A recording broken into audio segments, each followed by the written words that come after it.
Warning, some viewers may find this content disturbing, viewer discretion is advised. What's the creepiest thing that you've seen other families do that they accept as totally normal? Growing up, my best friend's family didn't have traditional snacks like fruit roll-ups, gushers, etc. They ate sticks of butter. Sticks of fucking butter. Whenever they offered me some, I always told them I wasn't hungry. They had multiple packages of butter in the fridge and freezer. They didn't consume the entire stick, rather would cut off pieces. They weren't poor, they weren't fat, but they were fucking crazy. I remember it was when Euro 2004 happened. I went to a friend's house for a sleepover. I was 12 years old then. So we go to his house where his and my mom dropped us there and left. His dad was there though. I never liked this man. Anyway, he welcomed us with the most unwelcoming manner, like he hated to have me for sleepover. We proceeded to his room, and played on his PS2. After half an hour, his dad enters the room and says, "Okay, I think it's about time, Michael, my friend." So Michael sits up and unplugs the PS2 and hands it to his father, who takes it and places it on top of a high shelf. Then, the dad makes a hug gesture, like welcoming Michael to hug him, saying speak the words, and Michael hugs his father saying, "Thanks father for reminding me to be moderate with distractions from the real life." The hug ends, he nods us to go to sleep. I went to sleep totally weirded out due to the happening, and cause my child brain back then felt bad for playing PS2 like it was bad. The next morning we wake up, eat and greet his mother who was there. Michael goes to his father and kneels before him and says, "Please father, can I be distracted for a while?" His mother was making coffee like it was totally normal to have her son knee in front of her husband and beg for his joy as if it was a sin. His father looks at me, then to Michael, and goes and brings down the PS2 like it was the worst thing he had to do. I didn't even touch the controller. I was totally uncomfortable in there. Never sleep over there again. Never. Ever. I went to elementary school with this really nice girl. She was the eldest of 4 girls, all perfectly healthy and beautiful. Kids were laughing at her because she was smelling really bad. I talked to her about it and she told me that her mother makes her wear the same cloths for a week before washing them. Her mother was really busy praying to have a son. She was in the church at 6 a.m. every morning and spent a lot of time there, always praying to have a son. Well, the miracle happened and she had a son. That's all they could talk about. It was like Jesus himself was reborn. It was weird. Maybe 2 to 3 ago I saw her in the bus.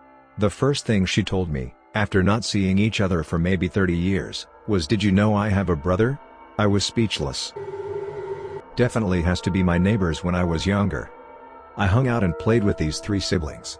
They were all pretty normal kids, but the mom seemed kind of clingy. During the summer we would play outside a lot. Baseball, hockey, go-karts, swimming, the norm. Every single day at about 12, the mom would call the kids back to the house, one at a time. They would have to go inside for about a half hour, then come out and the next kid would go in. Never thought too much about it, until one day I was actually in their house with them and found out why she called them. She had mandatory cuddle time with each of the kids. They would lay on the couch, and she would spoon them, in the quiet, for about 30 minutes each. Weirdest thing I've ever encountered. There was a weird kid in my neighborhood named Neil. He had a club foot. That's not what was weird, it's just sort of memorable. Anyway, we were invited to his birthday party down the street. His parents sent invites that we were to bring a present and $10 to cover the costs of hosting the party. My mom was annoyed and confused but sent us with the presents and the money. We had to give the money to Neil's parents before they let us in the house. We were each given 1 water balloon to throw, and exactly 1 slice of cake. Then we gave this kid his present and his parents sent everybody home after maybe half an hour. I was babysitting for a girl and noticed weird furs on her bed. She explained to me very matter-of-factly that they were her cats. Her parents skinned her pet cats after they died, presumably of natural causes, and put the pelts on her bed. That was the only time I babysat for them. My friend's mom used to bust in on her daughter's friends using the bathroom and quickly snap a picture. She proudly showed me the photo album of random kids using the toilet looking surprised/confused as hell. Didn't really kick in how fucked up that was until later in life. Went to a friend's house when I was 17. She asked her mom for a snack and her mom brought out a huge raw white onion completely slathered in mayo on a plate, and she and my friend just went at it with their forks like it was filet mignon. 3 years later and I still think about that shit from time to time. Ooh, this is actually abuse, and my mom did call CPS on them, but I'll say it anyway. We knew a family growing up that the father would time their showers, Literally 15 seconds under cold water, he would stand there and watch and then grab them out, one after the other. They were not allowed to poop in the house. He had toilet paper for emergencies and guests. If they had to poop, he would pass them 5 squares of TP total, and watch them wipe. They trained themselves to only poop at school and church. Summer would get to be 100 and still not there, or fans in their bedroom, no open windows. Probably about 20 more insane rules. Weird food rules. Very, very, very sad. I have an ex whose family would literally burn any meat they cooked for dinner. Chicken, fish, steak, all completely burned. They were terrified about bacteria on their food. I got them to cook my steak medium well, less burned, but still above well, once, but I got some serious looks of disgust. The mother also forced me to draft a living will and instructed me on the proper way to seal a room to protect from a very likely chemical attack with duct tape and plastic sheeting. I know a woman who was a manager at the restaurant my wife worked at who was living through her 13-year-old girl to an extreme level. The girl would come up to the restaurant from school and her mom would trash her for how shitty her makeup was and ask her how she expected to get Brent or Jason or whoever looking like that. 90% of what she talked about with coworkers was her daughter's school drama. She would read her texts, give her strategies and things to say, etc., always trashing her appearance or telling her she needed to dress sluttier before going to the football game and weird shit like that. Talked about how she encouraged boys coming over and how she liked to spy/eavesdrop, and with a twinkle of pride, told us how she walked in daughter's room recently and found her coming out from under the covers in her bed this boy was in, right in the middle of a possible BJ. I was about 7 to 8. I used to play with this girl that lived a few houses down and across the street. I live in a cookie cutter, very safe and fairly decent neighborhood, across the street from the high school. Her mother never let us play outside because there could be a drive-by. Any car we see driving by could be someone with a gun and could very easily shoot us and kill us. She never let us play in the living room near the windows either for that same reason. Another time I was over there playing with my friend, and the mom pulled me aside. She pointed to a truck she saw parked outside my house on the curb, my uncle's truck. She told me that it's actually probably a burglar and he was inside my house and killing my family at that moment. She wouldn't let me go home either for the fear of me also getting killed. She finally let me go home after my mom called later and requested I come home for dinner. That family is still crazy, even 13 years later. I went to a friend's house and we put some cartoons on. While we were watching I asked him a question but he didn't respond. He was fixated on the TV, absolutely glued. His childminder just laughed, "Oh, he'll be like that all evening now." So I just had to wait for my parents to pick me up whilst he unflinchingly watched TV for hours. There was a family of girls I went to church with and none of them were allowed to cut their hair. They had to wait until they were 16 so they wouldn't get a haircut they'd regret, because the mother had. They also weren't allowed to talk at the dinner table. One time one of the daughters was laughing at something and coughed on her food. The mom was afraid of one of them choking and dying, so talking was banned. No one told me that when I came over for dinner. I just talked and they all stared at me. I used to go over to this kid, Neil's house when I was in 4th or 5th grade. His entire family, including Neil, would sometimes leave and go run errands, leaving me alone there. They also would tell my parents that I was invited for dinner, but then leave me in the basement to play video games by myself while they all ate. I never complained because Sega Genesis. I knew a girl in high school who had parents who were obsessed with dinner plates. They had such a huge collection of collectible plates in their house that every room was full of them on display. Their entire house was basically a library set up for these things. Her bedroom was a mattress on the floor surrounded by display cases of plates. You couldn't even lean on any wall, they were all like this. The last time I went over there I knocked one off the wall by mistake. I caught it and it didn't even break, but my god, the rage her dad flew into was fucking horrifying. He was inches away from punching me. Never went back. They tried to nervously laugh it off like haha, good old dad being funny, ha ha ha. The one time I asked my friend why they had so many, she went on a passionate tangent about all the cool plates they had and why they were so awesome. It went on for an hour. I never asked again because hearing about neat dishware for an hour was like torture. A friend from high school theater used to invite me over to her family's house all the time. Her mom collected large vintage dolls, like child-sized ballerinas, Victorian girls, and this one overly happy clown. They'd dress it up in their own clothing and place it around the house like it was a family joke that it was alive. They also collected and played didgeridoos as a family group. It sounds cool, but they were all pretty odd individuals. My family collected dead people cards. When my grandparents would go to funerals, they would get those obituary cards with pictures and stuff and collect them. I think it started out as getting them for memory purposes, but then they'd get them for other people, and it became like a card game.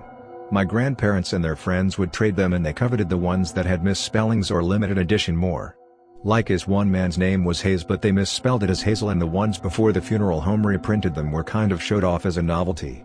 I didn't realize it was weird forever, and Mom's still in denial that it was weird. We had to throw out boxes of dead people cards when my grandparents died, and their still living friends actually got mad that we didn't distribute them again. WTF. The Jesus Cuckoo Clock. I had a good friend in elementary school. They lived in a farmhouse that looked like it belonged to the Addams family. Every wall in this house had a crucifix on it. Not a small handheld size crucifix, these were 2 to 3 feet tall. On every wall. Bathroom, bedrooms, closets. They had a room upstairs that we were forbidden to go into. So of course we had to sneak in and see. I didn't know why it was forbidden, but it basically was a Vatican-style church chapel complete with burning offering candles, pews, altar and 6-foot-tall crucifix with Jesus hanging on it. But this was not the most WTF thing. They had a cuckoo clock they called the prayer clock. The clock had the 12 disciples for the numbers on dial. I never knew what came out of the clock on the hour, probably Jesus. But every single hour that clock would go off, my friend's mother would round up all the kids and make us write thank you prayers and place them in the prayer jar. We had to write down thank you notes to Jesus for everything we did in the last hour, and place them in the jar. If we were playing with Legos, and had a snack, I would have to write down thank you Jesus, for letting me play Legos and eating string cheese. His mom would read them and usually would have us edit them, saying things like you had apple juice too. You don't think Jesus would be sad if you didn't thank him for the apple juice too? By about 4th grade I refused to go over anymore, it was just too weird. Especially since their mom had just had a new baby, and they didn't believe in diapers. They let the kid crawl around naked, and piss/shit on everything. 24 years later? What happened to the kids? 1. The roaming pissing-shitting baby became a Catholic priest. The second youngest moved out and is a transsexual entertainer, and the oldest, my friend, became a programmer in Silicon City. The father eventually left the mother. Something that I had witnessed for years only began to hit me as the realization slowly unfolded. A family that I visited frequently with all adult children who still live with their parents would coincidentally always have the same exact movie on every single time I visited. They all huddle around as though they are only watching it for the first time.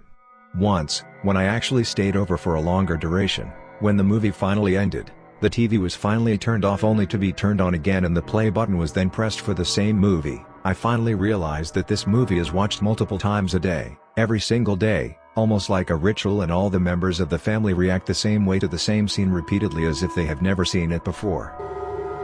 I went on a road trip with a friend's family one time.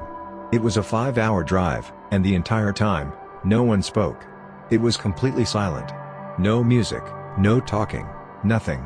And even though they had drank tons of liquids before getting in the car, no one had to pee during that 5-hour drive. Weirdest and most unsettling drive of my life. I went to this guy's house once after school. I wasn't friends with him, but we were assigned to a project together. We'll call him Gary. Anyways, we were working on this project when he excused himself to use the restroom. 15 minutes later he returned. A little while later, I decided to use the restroom while he was making snacks. I walked into the bathroom and behold, before my eyes, floating like a manatee through the brown estuaries of Florida, was the result of Gary's earlier bathroom excursion. I shrugged it off. I mean, we all forget at least once, right? Flushed for him, took a leak, flushed again, and went to work on the project. Gary's mom gets home from work a couple hours later. She nods to us and says hello politely before heading towards the back of the house. A few seconds later she returns to the kitchen where we were working and screams, "Where is it?" I jump and I'm confused, so I shoot a WTF look to Gary. Gary muttered it wasn't me, it was the Cosmic Costa. His mom glared at me, huffed, and walked out. Gary later explained that every day after school he would take a dump and was required to leave it in the toilet so his mom could check it. He wasn't even sick or anything, she just wanted to check it to make sure he was healthy or something. I never went back to Gary's house. I went on vacation with my buddy when we were kids. They weren't religious, but before every meal they would all say the same chant about being a better person and trying your best. It was really creepy because they would all say it in the same monotone voice. It turned out the mom was just tired of everyone eating before she got to the table, so she made up the tradition. Not sure if this is creepy or just flat out disgusting. When I was about 14 or 15, I would go over to this girl's house, I am also female, and we would hang out, blah, blah, blah. One day she came out of her parents' room with something in her mouth. At first I didn't realize what it was, but once she sat back down on the couch, I saw that it was a fucking vibrator. In her mouth. On. I kind of flipped shit and asked her what the hell she was doing. She said her gums hurt, so she was massaging them. The bad / sad / disgusting / weird thing was that she didn't even know it was a vibrator. She found it in her parents' room one day and thought it was for your teeth / gums. On top of that, her parents knew she used it for that purpose because they walked in and talked to her while she had it in her mouth. I didn't go back. My family was that weird family. From like 3 to 7 I would only wear my underwear when I was home. I felt free and comfortable that way. So as soon as I'd get home from anywhere, I'd strip down to my panties, and it didn't matter who was at our house, be it my friends, my siblings' friends, relatives, or friends of my parent. My family acted like it was completely normal. I'm sure people thought we were weird as hell. Was just beginning to see this girl in high school, we'll call her Sarah. After a few weeks she invited me over to her house for dinner. Classic Valley family, pretty Christian, all blonde, dad's a construction worker, mom's a hairdresser, live on a dirt road. Anyway, so my mom drops me off at their place all the way out of town. I meet them, we chat, everything's going well as we talk about current events. Since it's early November of 2012, I start joking about how stupid it is that people think the world is going to end next month. Shut up. You could hear a pin drop after that comment. Total silence. Sarah is just glaring at me, her sister staring at her dad, who is also staring at me. And I mean the angry dad stare. Oh fuck, what did I do? Then her mom starts bawling and leaves the table. What's wrong? I ask. Shut up, her sister yells again. I excuse myself to the washroom. I know I've fucked up and should just go home, but teenage me is trying to think what I could do to recover this night and turn it into getting some ass. When I come out, Sarah is waiting for me, explains that her mom is just sensitive to the idea of big depressing death stories like those and doesn't like how sometimes she feels like she can't get away from it, even when the TV is off. Okay, makes sense. So I tell Sarah I'm sorry. She said it's okay and that we should just go downstairs and watch a movie in the basement. Booyah, night recovered. Until I went to said basement. The entire place was stocked for the end of the world. Guns, food, rafts, maps, everything. I tried to play it off and ask what they were for, hoping a sane answer. For when God will wash the wrong. We're just being prepared, she replied. I walked 20 miles home down the highway that night. The act itself isn't creepy, but I was very creeped out until I realized what was happening. I was at my so's house, and her mom was cooking and said, I think it's about that time.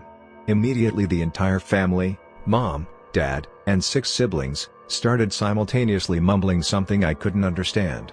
After they finished and saw the look on my face, my so said they just said grace, but everybody is in a rush to eat, which is why I couldn't hear what they were saying. I thought they were going to sacrifice me. Don't forget to like and subscribe for more daily videos, and join the spooky squad.